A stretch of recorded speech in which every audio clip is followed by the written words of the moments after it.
Welcome to Health, Wellbeing and Lifestyle, where experts in the field inform, educate and inspire the community to be healthier, more balanced and live the lifestyle they love. Our first guest today, Sue Williams, is a doctor of quantum counselling and a clinical hypnotherapist, and the topic we'll be discussing is being stuck in your head and 5 pro tips how to break free. Welcome, Sue. Thank you, Megan. It's great to be here again. Sue, can you give us 5 tips on how to build mental resilience? Certainly. The very first thing is to realise what it is that you need to overcome.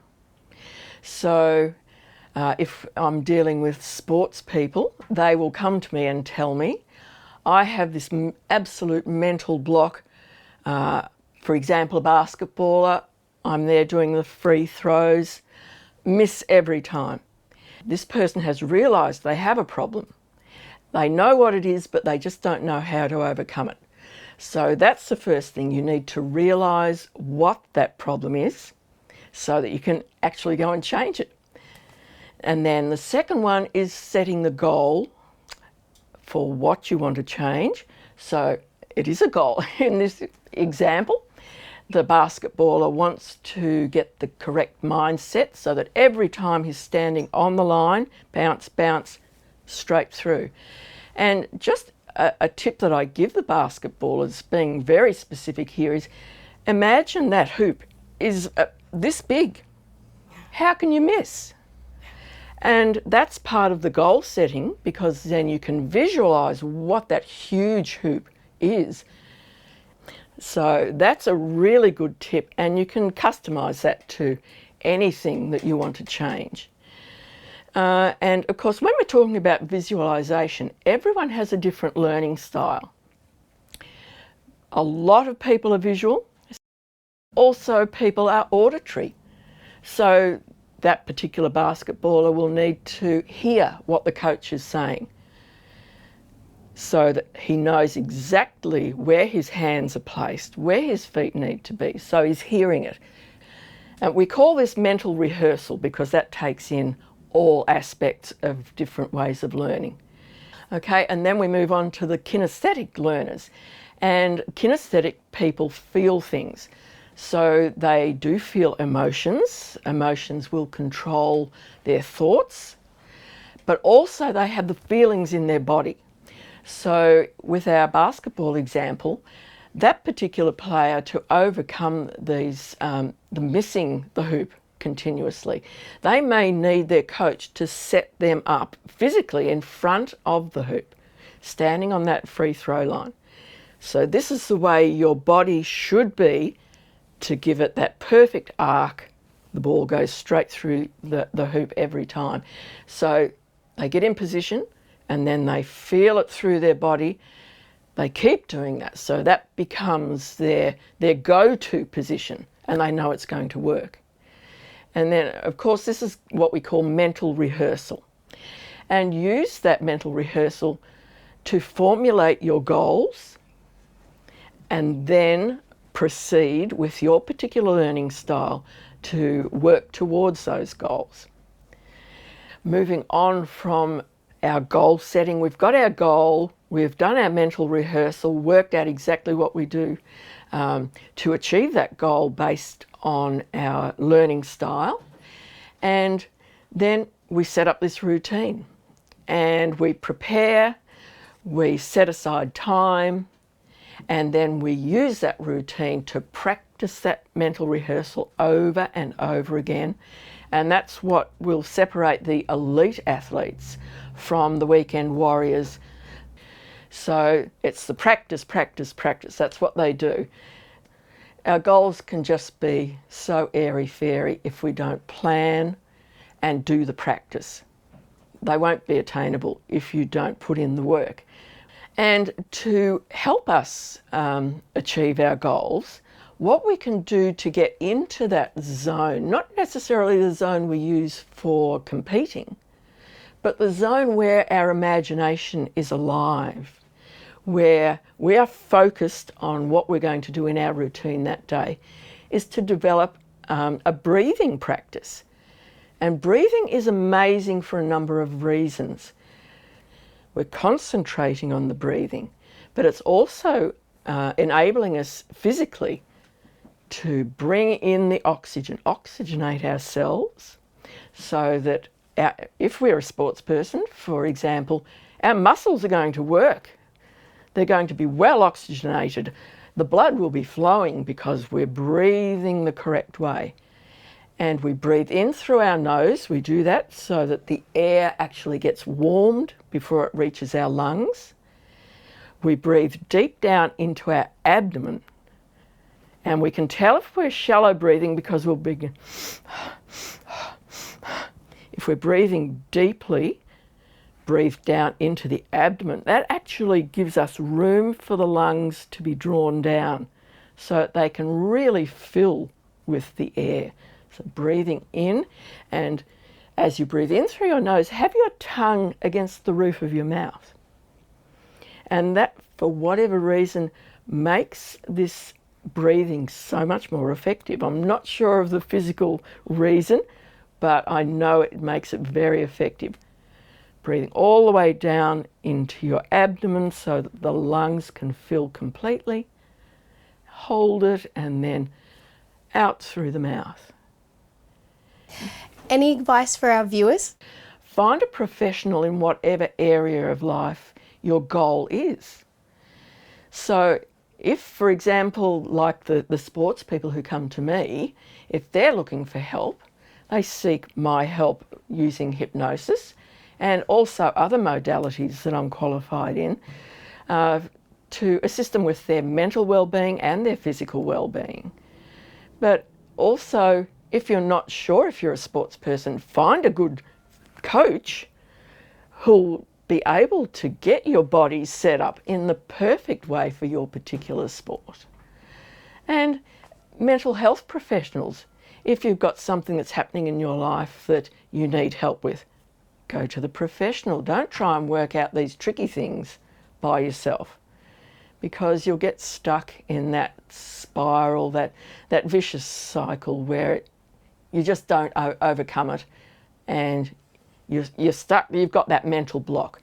So find the relevant professional, always the first step, and then see what they can do to help you, and you may be able to move on and do something else, set another goal. Thanks, Sue. That's such valuable information. If you'd like to know more about Sue Williams and how to build mental toughness and get unstuck, please go to her webpage on our website, healthwellbeingandlifestyle.com.au. And after the break, we have another interesting guest with another interesting topic. After the break, breathwork expert and life coach Christine Hart-Savage will be talking about developing emotional intelligence. Stay tuned.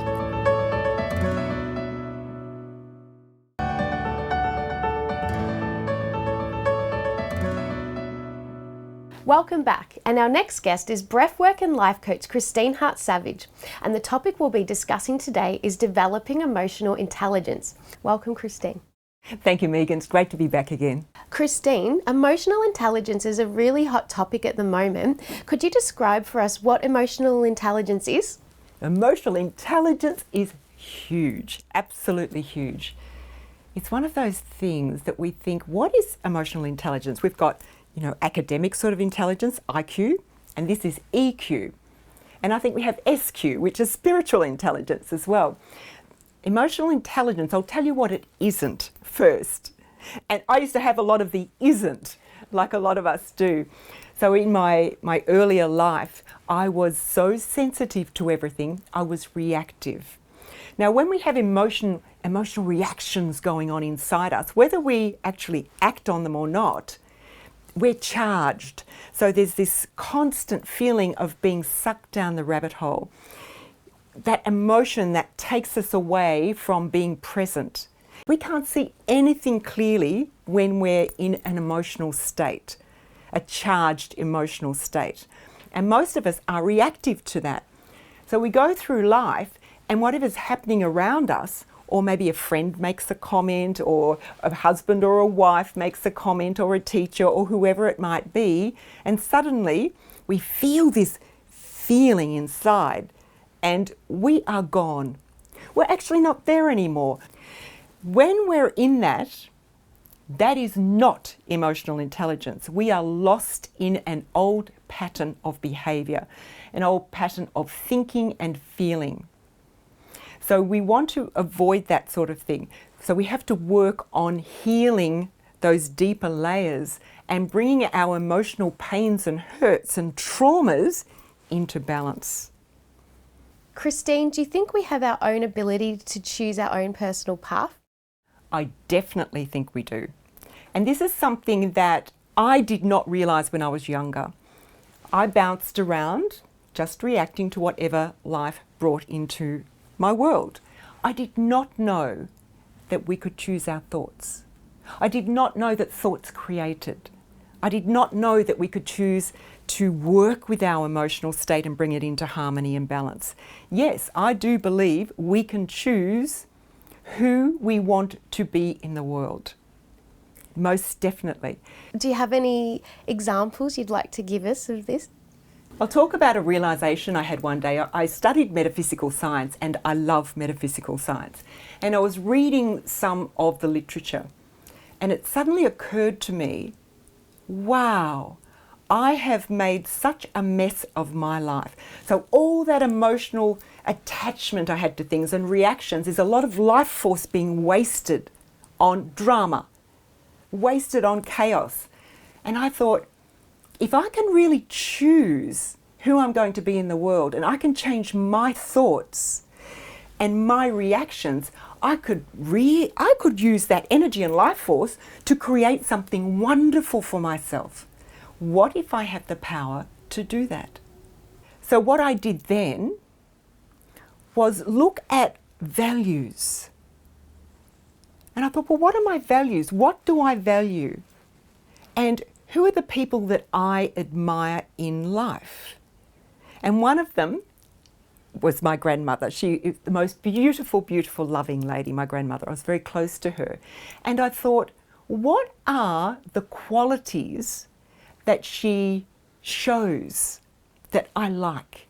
And she was warm, she was friendly, she was authentic, she was strong, and she laughed a lot. And she was clever. And I thought, I love all of those qualities. I don't know if I have them, but I'm going to choose those qualities and I'm going to actually start bringing them into my life and embodying them. I'm going to choose the values I like and really whittle those down to a few and start to live those values and bring those qualities of those values into my life, to bring them into my being and to live them and to act them out. And one of the thoughts I had, Megan, was if I am choosing to be a certain way in life, is that a lie? Or is it the truth? And I thought, well, is my past and who I've been a lie or the truth? And then I started to think about, well, I've made a bit of a mess of my earlier life. If I can create a new life, one that I like, that is more peaceful and flowing and interactive with people, surely that's the way to go. So I decided that it was a choice. It's a choice to be who we're choosing to be in life. And then having the ability and the commitment to step into those values and embody the qualities of those values. So I started to do that. And I've worked with my mind so much in my life. So one of the things with emotional intelligence is being able to become non-reactive, non-attached to outcomes of things. So to do that, I use my breath a lot in my life to balance myself. Christine, what should the viewers and I do to develop our own emotional intelligence? Really become aware of yourself. Become aware of your thoughts. Become aware of your emotions. Become aware of your actions. And then line those up with the values that you hold dear to you. And try to embody those, the qualities of those values into your life and act those out. So it does take a lot of practice. And one of the things is any time and every time you catch yourself being caught up in some emotion or feeling like, I'm going to get back at that person, that payback sort of energy, catch that. And every time you catch it, don't go crooked yourself. Put your arm up, bend it at the elbow, pat yourself on the back and say, I caught myself. I am moving forward. I am getting it. So we can work in a way that we're kind to ourselves, but we need to be really focused and really committed to making those changes, but it's worth it. Because then we design who we're going to be and we can live a really wonderful life by our own life design, by leading ourselves in our life. We become much more emotionally intelligent. Thanks, Christine. That's such fantastic information. If you'd like to know more about developing emotional intelligence or Christine Hart-Savage, go to her webpage on our website, healthwellbeingandlifestyle.com.au. And after the break, we'll have another interesting guest with another interesting topic. Stay tuned. After the break, psychotherapist specialising in hypnotherapy Julie Makin will be talking about, are you in control of your anger or is it controlling you?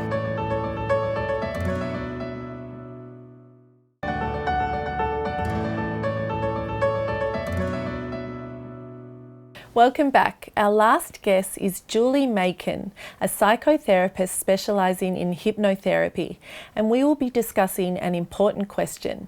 Are you in control of your anger or is it controlling you? Welcome, Julie. Hi, thank you. So tell us, how does someone know if they're in control of their anger or not? Okay, well, firstly I would say that there is no control with anger. So what happens when we get angry is our prefrontal cortex actually just switches off. We go into that fight-flight scenario and we have no logic, we have no impulse control anymore. So really I would say that if you're experiencing anger, you're actually not in control. And the way I look at anger is a subsidiary of fear. So what I would ask you next is, what is it that you fear? What is at your base of what it is that you actually fear? What is it that you're avoiding asking yourself? Okay, so how does anger connect with fear and a deeper belief about yourself? Okay, so the way it actually works, when we go to the doctor, okay, generally we might have a rash or a physical wound on us, or we're feeling sick or something like that, and we go to the doctor. But when we have something like an internal wound, it gets touched and then we respond from that pain and that hurt. Therefore, the anger comes up. So when I'm not feeling good enough, you know, I'm feeling really hurt and I've got pain, you know, that is going on. And therefore then I am responding with that anger and I'm putting blame onto that other person. I felt like my words weren't important to this other person. I felt like my words weren't important. And if my words aren't important, then I'm not important. And if I'm not important, I'm not good enough. This is my base belief. So when my base belief of I'm not good enough gets touched like a wound inside. And when I worked it out, okay, so it really has to do with my base belief about how I feel about myself, that I am not good enough. I know that that is what I need to work on. The I'm not good enough. I don't matter. Do you have advice for our viewers on changing those beliefs they might have about themselves? Okay, so just a few practical tips. Firstly, if you're starting to feel that anger coming on, I invite you to scrunch your left fist. Make a left fist. Okay, you might also like to try, you know, pushing your tongue up against the roof of your mouth. Perhaps if you're having a discussion with someone else, sitting down at a table and having a discussion, because that also helps when we're seated. But if you really feel that that anger is getting over and above what you're able to contain in that moment, perhaps just say to the other person, look, it's getting a little bit too much for me right now. I just need to take a moment, so I'm going to leave and maybe we can come back and discuss this, you know, when I feel more balanced, more level. I would say that the first step is simply recognizing it, having an awareness. To me, this is all part of body intelligence, what I've been studying for years. And just coming back to being what is right for you. Start looking at what is right for you. So when you start responding, you know, in the anger, have an awareness. Stop, if you can stop and just recognize what's going on in the body, and you know, start asking yourself, is this right for me? What is it that I truly fear? What's going on here? And once you start pinpointing that, then maybe you can start dealing with it. You can have acceptance over it. Maybe your second step might actually be then seeking professional advice from a therapist, a professional therapist, and once again looking at the different modalities, because not every modality is right for a particular person. But you know what, you don't have to go and talk about your feelings and how, you know, you don't have to get long-winded about the here and now, because what I believe is that the here and now is surface talk. We want to get right down to the root cause so that you no longer have that anger that's coming up. What I would say in the future is for people who perhaps experience anger, there's an emotion that's coming up there with it. But when we're assertive, when we're saying what it is that we need, then we're stating it flatly, there's no emotion attached, and we are able to get our point across without the emotion. But the anger holds the emotion. So assertiveness is where we want to be. It's a place of safety within the body. You're actually probably getting your message across to the other person a lot better than what you would if it's in anger, because when you're in anger and you're yelling and getting upset with the other person, they're probably, you know, going into fight flight, where their, you know, prefrontal cortex is turned off and they're in the emotional state, and you know, they're scared, they're worried, so they're not going to take on what it is that you have to say. So it's so much better for you and so much better for the receiver to, you know, for you to deliver your message assertively, not from an angry place. Wow, that's fascinating. Thank you, Julie. Yeah, no worries.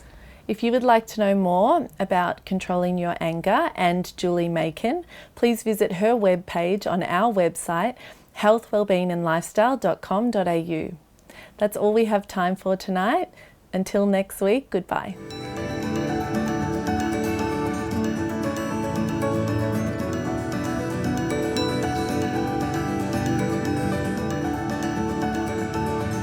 If you'd like to know more about our show, please like us on Facebook, follow us on Instagram, and subscribe to our YouTube channel.